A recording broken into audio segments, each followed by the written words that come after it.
Live from Cali College, welcome to the Tiger's Den. Welcome back to Tiger's Den. I'm your host, Jared Oberlechner. I'm here with Andrew, Kobe, and Joe. We're going to kick it off right now because it's 12 a.m. right now. Woohoo! We're going to do our first annual NFL Honors Tiger's Den edition. Andrew, you can start off. Well, folks, it's an honor to be up on this stage, but the winner for the Tiger's Den MVP award is not Patrick Mahomes. It's freaking Aaron Rodgers, AR-12. Congratulations. You did a great job this year. Unfortunately, you didn't make it to the Super Bowl because you choked like you guys do every year. So, you know. That's Kevin King's fault. Nothing new there. But AR-12, you are going to win the MVP this year, and we'll have to see what happens in the future with you. Yeah. Patrick Mahomes, looked like he was going to be competing with him this year, but Aaron Rodgers really separated himself at the end of the year and made a solid case for himself. Yeah, I agree. Personally, I think Patrick Mahomes would have played the last game, he would have got MVP. 5,000 yards. He definitely went through the touchdowns, but he didn't. It's okay. Shout out to Aaron Rodgers. He had a really great season, and congratulations. Yep, and Aaron Rodgers, you will be getting a little certificate from us in the mail, so just be ready to gladly hang out with you. I could call him up right now. Yeah. Aaron Rodgers, my boy. Hey, all the Super Bowl trophy, the Super Bowl trophy that you got, all that stuff. You got to put the Tigers Den award right next to it as well.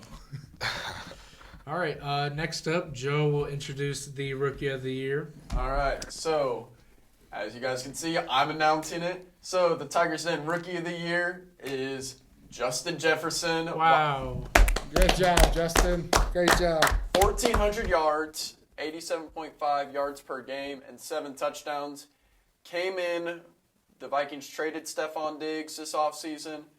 Jefferson came right in, filled his shoes, maybe was considered the number 1 receiver over Adam Thielen, and it was just a very solid rookie year. Broke Randy Moss's franchise record for rookie receiving yards, and on the same day broke Anquan Bolden's rookie record for the NFL. So, all in all, Justin Herbert, probably the runner-up in this situation. While he was fantastic, we've seen rookie quarterbacks do better. We haven't really seen a rookie wide receiver have the impact that Justin Jefferson had. I agree. If you think about it, man, the Vikings got really, really lucky with this. Trading Stephon Diggs and having him go to Buffalo, which Diggs did a great job in Buffalo, but having Jefferson there has been really good for the Vikings this year. No. I got it. The thing with Justin Jefferson is I like how he runs his routes. I like how he does a lot of things, and I did think he was a number 1 receiver. So it's debatable, but it's a very good topic right there. It's crazy. I just seen a video over at Chad Ochocinco talking to DK Metcalf and Justin Jefferson. Yeah, I did see that. And he actually said he has a lot to improve on still, which is crazy.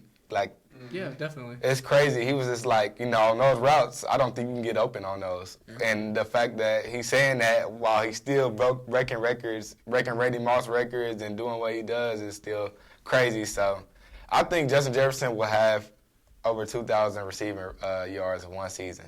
Are you calling next year? I'm not calling next year. Just one season. It'll be some season. But I think Justin Jefferson's going to be great. He's a great wide receiver. Vikings definitely got lucky with that pick. But, yeah. Next up will be Coach of the Year. And we had a tough time discussing about this, but we ultimately came up with Kevin Stefanski of the Browns. Yep. Great job. I don't know how, but somehow he made Baker Mayfield look good. And almost beat the Chiefs. Just put if Patrick Mahomes was in the game, we know how that game would go. But did almost have a chance to beat the Chiefs. Had a really good job this year. I didn't expect the Browns to make it past the first round. So it was super cool to see them continue to do great, and hopefully they can continue to make Baker look good because we're so used to that Baker cycle, right? We talked about it at one of the very first episodes of the Tigers Den this year. Yeah. The cycle has gotten better this year, and he's actually gotten better as a team. I'm pretty sure right when I called out the Baker cycle, He started improving what he needed to do. But You're welcome, Baker Mayfield. But Stefanski definitely did a great job coaching the Browns this season. I think one reason he made Baker Mayfield look so good is because he made them a run-first team with Nick Chubb and Kareem Hunt. And they did an amazing job on that. Yeah, because, you make them run, you got to worry about the run. And once you worry about the run, you get play action involved. And get the play action involved, you shift the defense over. So I think he did a great job, making Baker Mayfield look good this season. And, shout out to him. And the defense played actually good this season as well. Defense was underrated. And now the question becomes, what are the Browns going to do in the offseason? Because I don't want to say it's very evident in that they couldn't use Odell Beckham Jr., but at the end of the day, Odell Beckham Jr. did not prove to be that valuable to this team. They proved that they could win without Odell Beckham Jr. Are they going to trade him away and beef up that defense now? I think that's a great idea. I think, you did great with Jefferson not Jefferson, I'm sorry, but all your receivers. You had a good receiving core. You had good running backs. Landry did good this season. Yep, Landry had an amazing season this year. So Odell Beckham Jr., maybe he was there to help. At the beginning of the season, got hurt early. But when OBJ's not there, they've been doing a really good job. And do you want to mess up that mojo, bringing in a give me the ball guy, a very selfish receiver? I hate to call him that because he's good, but at the same time, people like that, they want that ball all the time. So it could mess up the team mojo. The Browns finally have a head coach. They finally have a decent quarterback. Don't mess it up now. I say trade OBJ and move on. I think Odell is definitely leaving the Browns. I think that's facts. That's 100%. The only problem with Odell is I don't know exactly where he would fit in at right now. But I hope Odell finds a team he can fit in because I like Odell a lot. I like his personality. He's good. I feel like he's good for the NFL. Yeah. So I hope he gets a team that he does well on because he hasn't had one of them great seasons in about 4 seasons. Since the catch. He's been hurt. Now, he had a good season after the catch. He had a good season after the catch. That was his rookie. Yeah, that was his rookie year. That was his rookie year. The second year was good, too. Yeah, second year. And third, I think. His third year was very Since he good. left Giants, Yeah, he's the doing Giants, good. right, and then left the Giants. Yeah. Yeah, so he hasn't had a really good season in 4 years. I think it might be the Madden curse. You never know because he's on the Madden 16 Madden curse. But, I just hope he gets on a team where he can play well, do well, and hopefully he can stay injury-free because I mess with Odell a lot. We were also debating on Defensive Player of the Year between Aaron Donald and Myles Garrett. And we ultimately decided with the bettors, Aaron Donald is the Defensive Player of the Year. Great job, Aaron Donald. Congratulations. Yeah, Aaron Donald was a beast this year. There's no other really way to explain it. Myles Garrett did an amazing job on the defensive side of the ball. But when it comes to it, if you just watch Aaron Donald basically got his team a playoff win.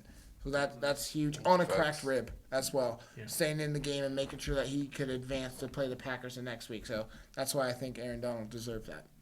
Yeah, I just think defensive awards are so hard to give out, because if a corner's having a really good year, that means that the quarterbacks aren't throwing the ball at him, or he's getting an interception every time, but that also means he's leaving his guy open. So, it's a tough award, and I go back to Jared Allen. He was a half sack away from beating Michael Strahan's record. It was a while back, but then the next year he doesn't get near as many numbers, but he was impacting the game so much. But the reason why, he's getting double teamed every time. It's like Khalil Mack, the way Khalil is. Mm-hmm. Right, you can't.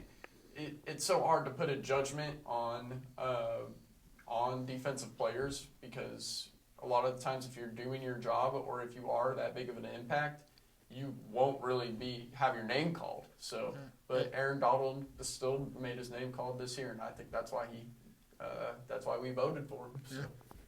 I think Aaron Donald deserves it. I'm looking at his stats right now, 13.5 sacks during the season, and he's being double-teamed every single game. So the fact that he can still, put up those numbers is good. 28 solo tackles and 4 forced fumbles. Those are good stats. Like Joe said, it's really hard to pick out Defensive Player of the Year just because, people have off years, corners, they don't get the ball thrown to. People get double-teamed, even triple-teamed. But Aaron Donald continues to put these numbers up year in and year out, so he deserves it this year. All right, next up is Comeback Player of the Year. This is a no-brainer. Alex Smith is your Comeback Player of the Year. Yeah. Great job, Alex. Great job. Actually, Yeah. You know what? I know you can't see it, but we'll give you a hand there. Used to be a Kansas City Chief. Shout out to Alex Smith. He paved the way. We should give Alex Smith the Super Bowl ring. Honestly. No kidding. Kidding. It doesn't matter how Alex Smith played. I mean, he played below average, I would say, but Doesn't matter. It doesn't matter. He was like, he was able to run. The fact that he can even come out on the field and play just blow my mind. yeah, and his wife, how he made that brace into a Super Bowl trophy. Unfortunately, he did make the playoffs, which is crazy. Didn't get to play, unfortunately, but still, you know, he made it. He got a team there. And Alex Smith, you're a beast. I think everyone knows that. We're super thankful that we got to see you play again. If this was your last year, thank you for all that you've done. Just, you're a beast, man, and you're an inspiration to a lot of people. Keep doing what you do. Yeah, I mean, he was almost dead. Literally. Like, that's... Dude, have you guys seen that ESPN document? Yeah. Oh, Yeah. God. Yeah, That thing got infected. Yeah, I mean, it's just crazy to think that, you know, he wasn't thinking about football. I mean, he was thinking about surviving. Next, we got Offensive Offensive Player of the Year. Yeah, Offensive Player And of the Year. that goes to my guy, Derrick Henry. Great job, Derek. Great job. Great job. I mean, I don't really got to explain it a lot. My guy had 2,000 rushing yards over the season, 17 touchdowns. Like, It's Derek freaking Henry, man. Derrick Henry. I mean, there's not really much. I don't think it really could have went to anyone else except maybe Stephon Diggs or Travis Kelce. Yeah. But other than that, I mean, Derrick Henry was the obvious choice here. I mean, he's leading his team as a running back. I mean, no, I'm not trying to downplay Ryan Tannehill or anything because he had a great season too. At one point, he was even in the MVP discussion. But, I mean, if you want to win, you got to have Derrick Henry running the ball. So, Unfortunately, you know, the Ravens really took advantage of Derrick Henry in the playoffs, like giving him 35 yards, which is absurd when it comes to Derrick Henry. So the Ravens did a good job with that, but he was a beast all season long. all season long. And, my bad. But even the season, last year, the 2019 season, I mean, he led the league in, rushing. Like, he literally led the league in rushing. And I think he had about 1,600 rushing yards that season. And I'm just like, okay, like, there's no way he's going to do better than that. And then next season, come back and has 2,000 rushing yards. Right. So, I mean, Derrick Henry's just a beast. I don't see how anybody can stop him. That's all the awards. I think that's all it. the awards. Yeah.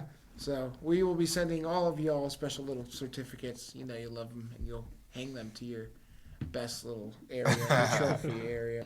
I mean, before we get off NFL, I want to know who's Super Bowl picks. Oh. Can we go against the spread? Because I think it's pretty obvious that... Is it obvious? What's the spread? I think 3 right now. In favor of the Chiefs. Kobe, who you picking?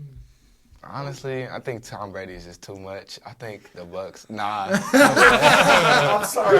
You probably had some big reveal plan. I can't keep that to I was like the Chiefs. I mean, we showed everybody against the Bills like what our offense is about.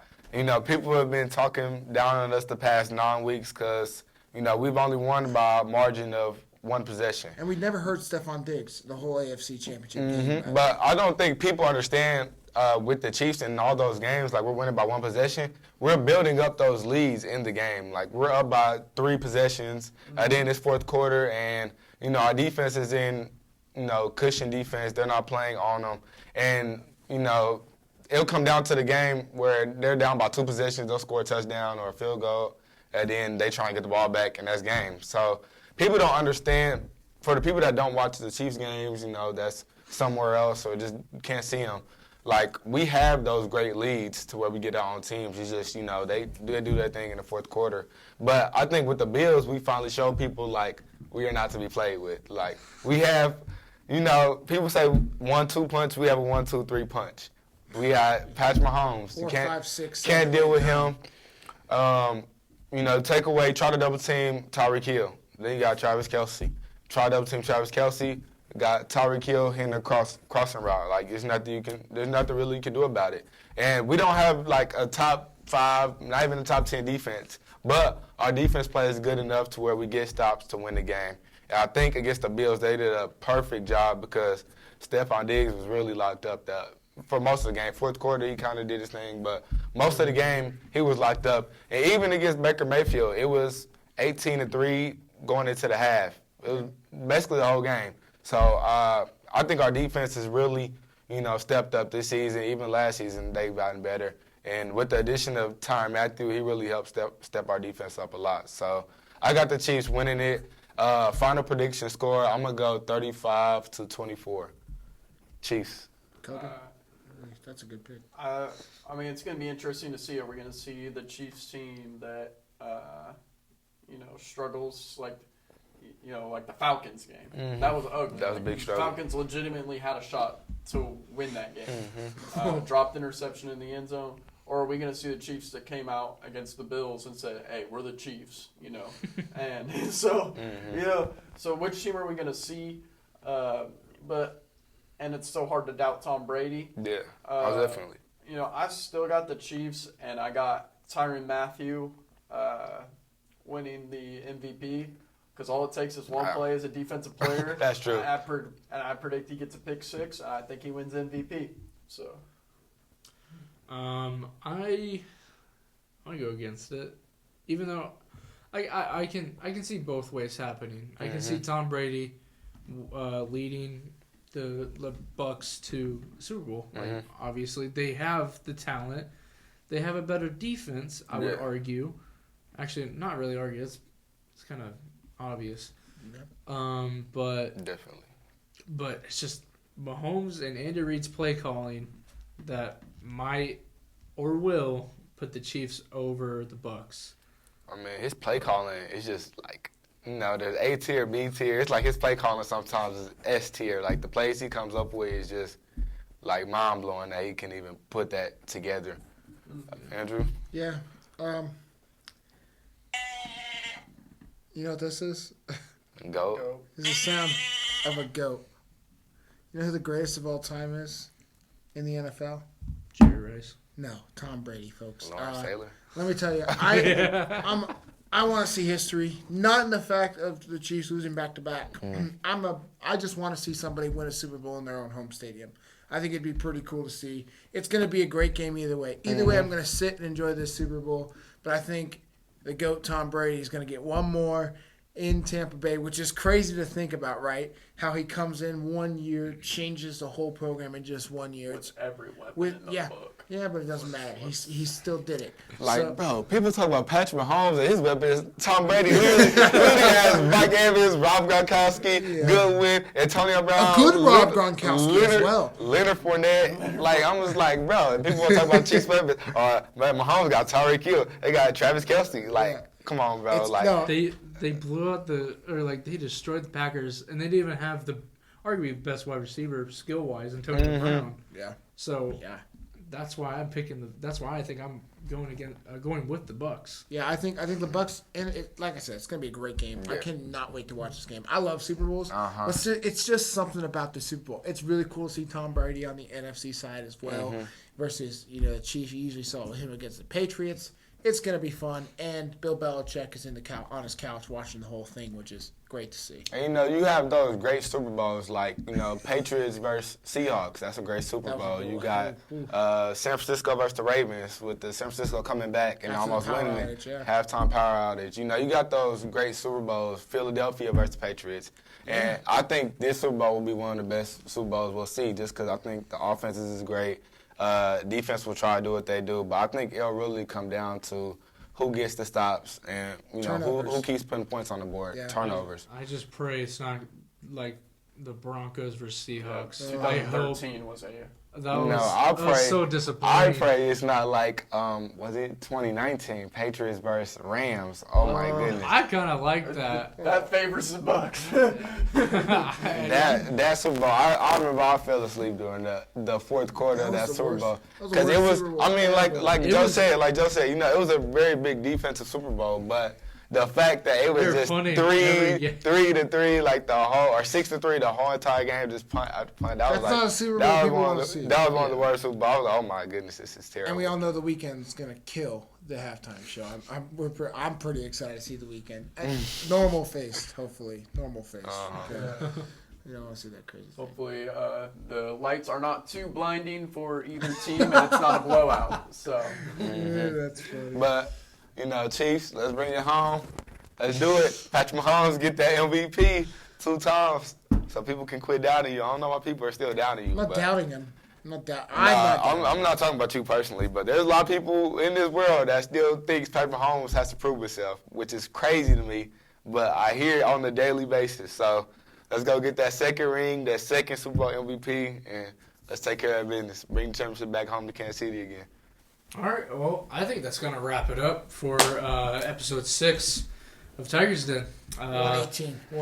It's 1:18. In the morning. Joe's got to go to running practice at 6. 6 in the morning. In 5 big guy. I'm hours. alive, but I'm dead. I got to go home. I got to drive an hour back to Wichita, get my car fixed. We're going to Seward. Yes, sir. Yeah. So, Tigers shout out. out. Tigers out. Bucks. Mahomes.